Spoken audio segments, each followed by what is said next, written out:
আসসালামু আলাইকুম এভরিওয়ান, আশা করি সবাই অনেক ভালো আছেন। সিজন অনুযায়ী সিজনাল ফল খেতে খুবই ভালো লাগে, তাই না? সো তালের সিজনে তালের পিঠা যদি না খাই তাহলে কি খেলাম? সো আজকে আমি আপনাদের সাথে শেয়ার করতে যাচ্ছি তালের দু রকম পিঠে।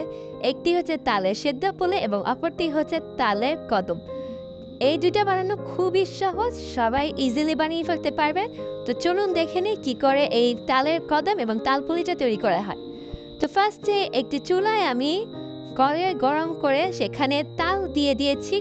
তাল দিয়ে এটাকে ভালো করে জ্বালিয়ে নেব। এটা তো একটু ভালো করে জাল করতে হবে যাতে করে এটা তেতো ভাবতে চলে যায়, এবং এর ভিতরে আমি সামান্য লবণ দিয়ে নিচ্ছি স্বাদ মতো লবণ দিয়ে এটাকে ভালো করে মিক্স করে নিচ্ছি, এবং মিক্স হয়ে গেলে এখানে আমি অ্যাড করছি চালের গুঁড়ো। তালের পরিমাণ অনুযায়ী চালের গুঁড়োটা অ্যাড করছি, যতটুকু প্রয়োজন ততটুকু অ্যাড করে নিয়ে আমি এটাকে ভালো করে তালের সাথে মিক্স করে নিয়েছি। এখন একটি বড় ছড়ানো পাত্রে আমি এটাকে নামিয়ে হাত দিয়ে ঠান্ডা করে নিচ্ছি, বা আপনারা চাইলে রুম টেম্পারেচার রেখে দিতে পারেন, এতে করে ঠান্ডা হয়ে যাবে। এবার আমি এটাকে ভালো করে একটু মেখে নিচ্ছি, আমি তৈরি করে নেব। এবং এই খামি থেকে ছোট ছোট করে কতগুলো লেচি কেটে নিব পিঠার তৈরি করার জন্য।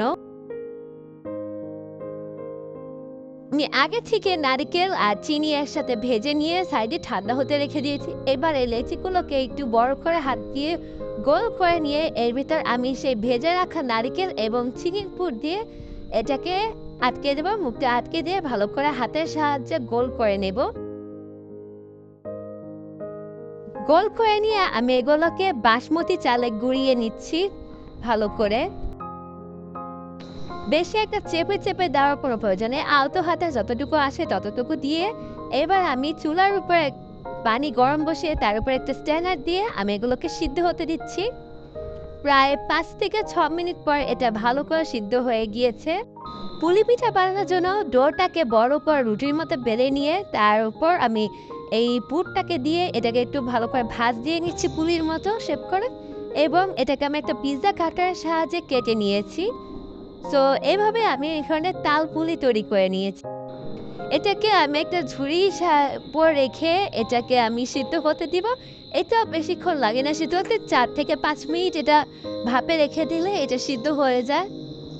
তো আমার তালের সিদ্ধ পুলি এবং তাল কদম তৈরি হয়ে গিয়েছে একটা সার্ভিং ডিশে। আমি ভালো করে এটাকে সার্ভ করে নিচ্ছি সুন্দর করে। আপনারা মনের মতো করে ডেকোরেশন করে নিতে পারবেন। আমি যে সার্ভিং ডিশে এটাকে রেখে দিয়েছি, আমি এটাকে আপনাকে একটু ভেঙে দেখাচ্ছি ভিতর থেকে কেমন হয়েছে। এটা পারফেক্টভাবে সিদ্ধ হয়েছে এবং ভিতরের পুরটাও ভালোভাবে বোঝা যাচ্ছে, এবং তাল পুলিটাও পারফেক্টভাবে সিদ্ধ হয়েছে। আশা করি আজকের রেসিপিটা আপনাদের সবার কাছে ভালো লেগেছে। যদি ভালো লেগে থাকে তবে অবশ্যই লাইক, কমেন্ট এবং শেয়ার করে পাশে থাকবেন।